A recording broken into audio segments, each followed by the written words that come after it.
एक बादशाह की लंबी कहानी। अकबर, इंसाफ और बहादुरी की दास्तान। बहुत समय पहले हिंदुस्तान की धरती पर एक महान बादशाह हुआ जिसका नाम था अकबर। उसका पूरा नाम जलालुद्दीन मोहम्मद अकबर था। वह मुगल सल्तनत का तीसरा शासक था। उसके पिता हुमायूं थे। बचपन और संघर्ष। अकबर का जन्म 1542 में अमरकोट, आज का सिंध, पाकिस्तान में हुआ। उस समय उसके पिता हुमायूं अपनी सल्तनत खो चुके थे और जंगलों में भटक रहे थे। अकबर का बचपन महलों में नहीं बल्कि कठिनाइयों में बीता। जब अकबर केवल 13 साल का था तभी उसके पिता की मृत्यु हो गई। इतनी छोटी उम्र में उसे दिल्ली की गद्दी संभालनी पड़ी। शुरू शुरू में उसके संरक्षक बैरम खान ने उसकी मदद की। पानीपत की दूसरी लड़ाई 1556 में सेकंड बैटल ऑफ पानीपत हुई। इस युद्ध में अकबर की सेना ने हेमू को हराया और मुगल सल्तनत को फिर से मजबूत किया। यह जीत अकबर के जीवन का पहला बड़ा मोड़ थी। एक न्यायप्रिय शासक अकबर सिर्फ तलवार से नहीं बल्कि अपने दिमाग और दिल से भी राज करता था। उसने हिंदू मुस्लिम एकता को बढ़ावा दिया। उसने जजिया कर हटा दिया और सभी धर्मों का सम्मान किया। उसने अपने दरबार में नवरत्न रखे, 9 अनमोल रत्न। इनमें सबसे प्रसिद्ध थे बीरबल, अपनी बुद्धिमानी के लिए प्रसिद्ध तानसेन, महान गायक राजा टोडरमल, कर व्यवस्था के विशेषज्ञ फतेहपुर सीकरी। अकबर ने आगरा के पास एक सुंदर शहर बसाया, फतेहपुर सीकरी। यह शहर उसकी शान और वास्तुकला का अद्भुत उदाहरण है। दीन-ए-इलाही अकबर ने सभी धर्मों की अच्छाइयों को मिलाकर एक नया विचार पेश किया जिसे दीन-ए-इलाही कहा गया। उसका उद्देश्य था लोगों में भाईचारा और शांति कायम करना। अकबर की महानता। अकबर पढ़ा लिखा नहीं था लेकिन वह बहुत बुद्धिमान था। वह रोज विद्वानों से चर्चा करता और नई बातें सीखता था। उसने अपने राज्य को इतना मजबूत बनाया कि उसका नाम इतिहास में अकबर महान के रूप में दर्ज हुआ।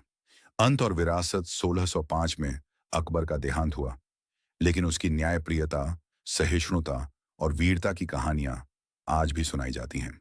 दरबार की रोचक घटनाएं और बीरबल की चतुराई। पिछले भाग में आपने पढ़ा कि कैसे अकबर ने कम उम्र में गद्दी संभाली और अपने राज्य को मजबूत बनाया। अब सुनिए उसके दरबार की कुछ दिलचस्प घटनाएं। बीरबल की परीक्षा। एक दिन अकबर ने अपने दरबारियों से पूछा, दुनिया में सबसे बड़ी ताकत क्या है? कोई बोला तलवार, कोई बोला धन, कोई बोला सेना। लेकिन बीरबल ने कहा, जहां पनाह सबसे बड़ी ताकत है बुद्धि। अकबर मुस्कुराए और बोले, इसे साबित करो। अगले दिन बीरबल ने एक छोटा सा प्रयोग किया। उसने एक बड़े योद्धा को एक छोटे से बच्चे से हारते दिखाया। दरबार चौंक गया। बीरबल ने समझाया, जहां पनाह तलवार और ताकत से सब कुछ नहीं जीता जाता, सही समय पर सही बुद्धि काम आती है। अकबर बहुत खुश हुए और बीरबल को इनाम दिया। तानसेन का जादू। दरबार में एक और रत्न थे, तानसेन। कहा जाता है कि उनकी आवाज में जादू था। एक बार अकबर ने कहा, तानसेन, क्या तुम सच में राग दीपक गाकर दीपक जला सकते हो? तानसेन ने राग दीपक गाया। दरबार में गर्मी फैल गई। दीपक जल उठे। लेकिन इस राग से तानसेन की तबीयत खराब हो गई। तब उनकी शिष्या ने राग मेघ मल्हार गाकर बारिश कराई और तानसेन को बचाया।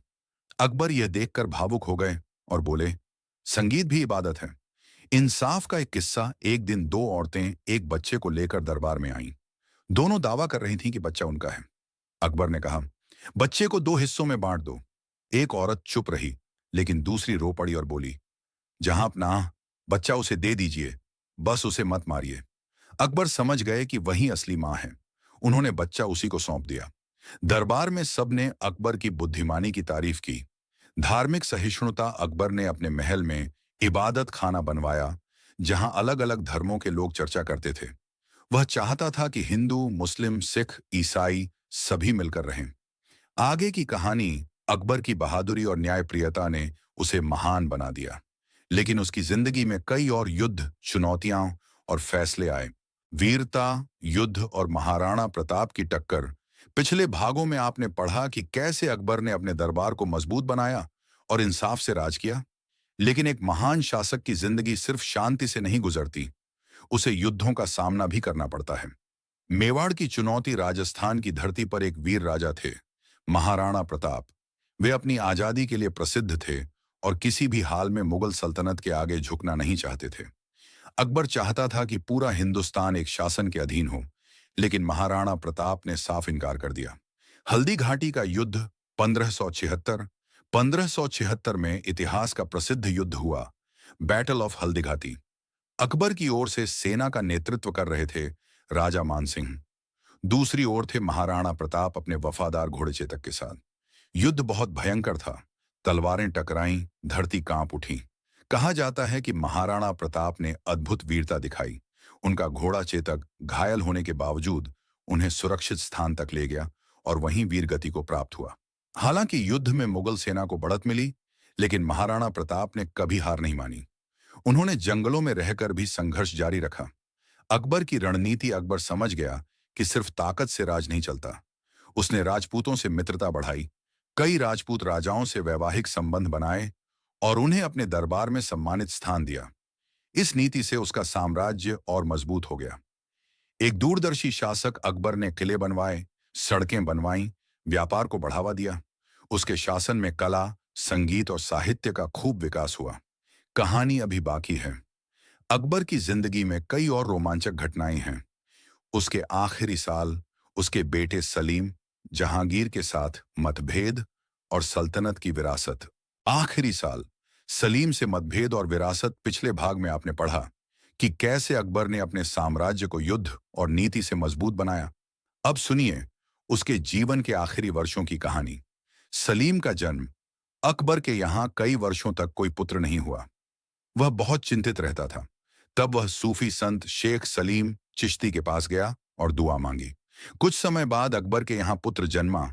उसका नाम रखा गया जहांगीर, बचपन का नाम सलीम। अकबर ने खुशी में फतेहपुर सीकरी को बसाया और वहां भव्य इमारतें बनवाईं। पिता पुत्र के बीच तनाव। जैसे जैसे सलीम बड़ा हुआ, वह भी सत्ता चाहता था। कुछ दरबारी उसे उकसाने लगे कि अब उसे गद्दी संभाल लेनी चाहिए। सलीम ने अकबर के खिलाफ बगावत कर दी। अकबर बहुत दुखी हुआ, क्योंकि यह लड़ाई किसी दुश्मन से नहीं बल्कि अपने ही बेटे से थी। हालांकि बाद में समझौता हो गया, लेकिन इस घटना ने अकबर को अंदर से तोड़ दिया। अकबर के आखिरी दिन 1605 में अकबर बीमार पड़ गया। आगरा के किले में उसका इलाज हुआ, लेकिन हालत बिगड़ती गई। आखिरकार अक्टूबर 1605 में उसने दुनिया को अलविदा कह दिया। उसे सिकंदरा में दफनाया गया, जहां आज भी उसका मकबरा मौजूद है। अकबर की विरासत। अकबर सिर्फ एक योद्धा नहीं था, बल्कि एक दूरदर्शी शासक था। उसने धर्मों में एकता का संदेश दिया, न्याय को सर्वोपरि रखा, कला और संस्कृति को बढ़ावा दिया, एक मजबूत प्रशासनिक व्यवस्था बनाई। इसीलिए इतिहास उसे अकबर महान कहता है। जहांगीर का दौर और मुगल सल्तनत का आगे का सफर। पिछले भाग में आपने पढ़ा कि 1605 में अकबर के इंतकाल के बाद उसका बेटा सलीम गद्दी पर बैठा। अब सलीम इतिहास में जाना गया। जहांगीर का शासन गद्दी संभालते ही सलीम ने अपना नाम रखा जहांगीर, जिसका अर्थ है दुनिया को जीतने वाला। जहांगीर कला और चित्रकला का बहुत शौकीन था। उसके समय में मुगल चित्रकला अपने चरम पर पहुंची। उसने न्याय के लिए जंजीर ए अदल, न्याय की जंजीर लगवाई, ताकि कोई भी प्रजा सीधे बादशाह से शिकायत कर सके। नूरजहां का प्रभाव। जहांगीर की बेगम नूरजहां बहुत बुद्धिमान और प्रभावशाली थीं। कहा जाता है कि शासन के कई फैसलों में उनका बड़ा योगदान था। उनके नाम के सिक्के तक ढाले गए, जो उस समय की बड़ी बात थी। शाहजहां का स्वर्ण युग। जहांगीर के बाद उसका बेटा शाहजहां गद्दी पर बैठा। शाहजहां के समय को मुगल स्थापत्य कला का स्वर्ण युग कहा जाता है। इसी दौर में दुनिया की सबसे खूबसूरत इमारतों में से एक ताजमहल का निर्माण हुआ। यह इमारत उसने अपनी प्रिय बेगम मुमताज महल की याद में बनवाई थी। औरंगजेब का समय। शाहजहां के बाद उसका बेटा औरंगजेब गद्दी पर बैठा। वह एक सख्त और अनुशासित शासक था।